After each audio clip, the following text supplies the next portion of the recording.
Graça e paz, povo de Deus, eu sou o pastor Cláudio do Ministério Internacional Novo Tempo e a gente está vindo aí com a segunda temporada do projeto Palavra-Chave. Primeira temporada a gente fez o discipulado, algumas aulas do discipulado, a gente trabalhou várias palavras, palavras importantes dentro do texto bíblico e outras também, informações que a gente conseguiu trabalhar durante a primeira temporada. Nessa segunda temporada vamos trabalhar também com palavras-chave. Vamos dar continuidade ao discipulado, gravações de aulas, mas também vamos inserir algumas coisas muito importantes. Como eu tenho estudado bastante arqueologia bíblica, eu acho bem válido, bem vantajoso para o aluno ter acesso a essas informações. E a gente vai trabalhar geografia bíblica, vai trabalhar arqueologia, vai trabalhar história do cristianismo, porque eu também estou tendo aula com o professor Presley Camargo, que é um professor, baita de um professor, Estou tendo aulas muito boas com ele e também vou trazer e agregar esse conhecimento aqui dentro do projeto Palavra-Chave. Hoje a gente vai trabalhar nesse início de temporada com uma curiosidade, bem bacana dentro da história da arqueologia. Pastor, que curiosidade é essa? Essa daí, ó. A Estela de Tel Dan. Pastor, o que é essa Estela de Tel Dan? Essa Estela de Tel Dan é um achado arqueológico, Foi feita uma escavação, se não me engano, no norte de Israel, E no ano de 93, 94. E eles acharam uma pedra, Pedaços de pedra. E nesses pedaços de pedra tinham inscrições. Aí na imagem que a IA criou, dá para você ter uma ideia, Por quê? Porque se você for pesquisar no próprio Google, você vai ver que essa pedra ela está no Museu de Israel. São fragmentos onde tem inscrições em aramaico, nem é hebraico. Por quê? Porque essas inscrições em aramaico elas foram feitas por um rei arameu. Então, provavelmente, a arqueologia ela não afirma isso, mas os historiadores chegaram à conclusão que provavelmente o rei de Damasco, naquela ocasião, era Azael, ou um de seus próprios filhos. Ele vai para uma batalha contra Israel, vence Israel em uma das batalhas, e ele vai e faz a inscrição nessa pedra. Então, nessa pedra, por que essa pedra é tão importante, pastor? Porque essa pedra ela faz menção da casa de Davi. Porque durante muito tempo eles refutaram isso. Eles, como é que eu vou dizer para vocês? Não tinha nenhum outro documento fora a Bíblia que fizesse menção da casa de Davi. Então, os historiadores, eles estavam buscando, algum artefato arqueológico.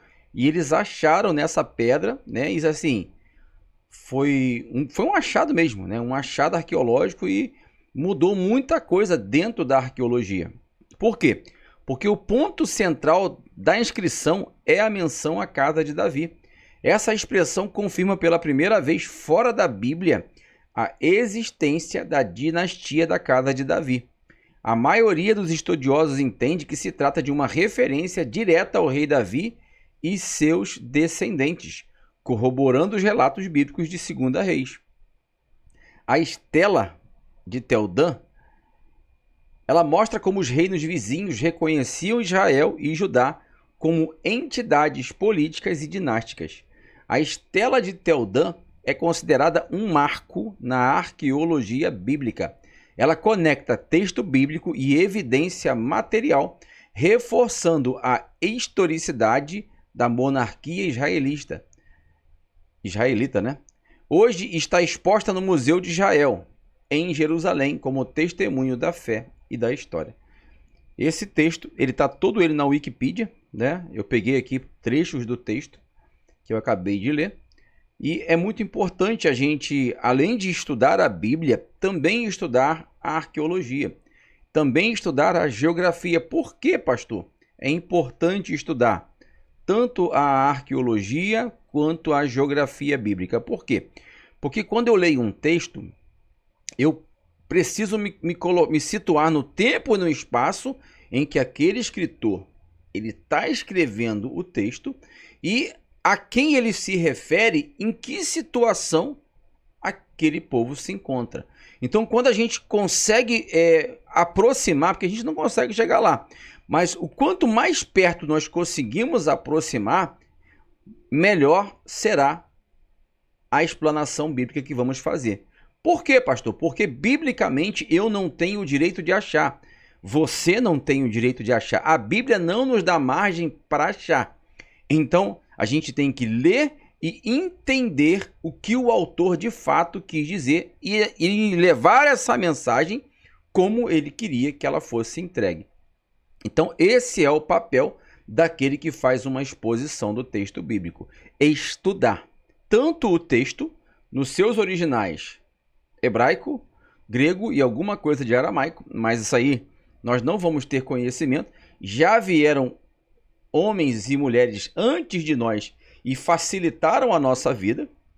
Hoje eu consigo sim pegar um texto lá no original e saber o seu significado com dicionários. Então hoje eu tenho um documento, um dicionário bíblico que vai me ajudar a entender a essência e a raiz daquela palavra. Então isso facilita demais na hora de eu ensinar o meu aluno, na hora de eu preparar o meu aluno e na hora de também ter conhecimento. Por quê? Porque isso enriquece o nosso vocabulário bíblico, enriquece, e quanto mais rico é o alimento que eu dou para o meu aluno, mais fortalecido ele fica. Por isso que é tão importante a gente aprimorar esses pontos da arqueologia, da geografia, da história do cristianismo e do idioma original em que a Bíblia foi escrita, para que a gente possa, como eu falei, transmitir a mensagem como ela foi pensada pelo seu autor. Entendeu? Fica aqui mais um bloco do projeto Palavra-Chave. Espero que você tenha gostado, tá? Compartilha aí, dá essa moral pra gente. Dá o like aí, dá o joinha, né? Dá o joinha, compartilha. Marca aí para você receber as notificações, né? Dos próximos vídeos. E eu vou estar vindo aí com mais curiosidades, agora também da geografia, mais palavra-chave nos próximos blocos. Deus abençoe e fiquem todos na paz em nome de Jesus.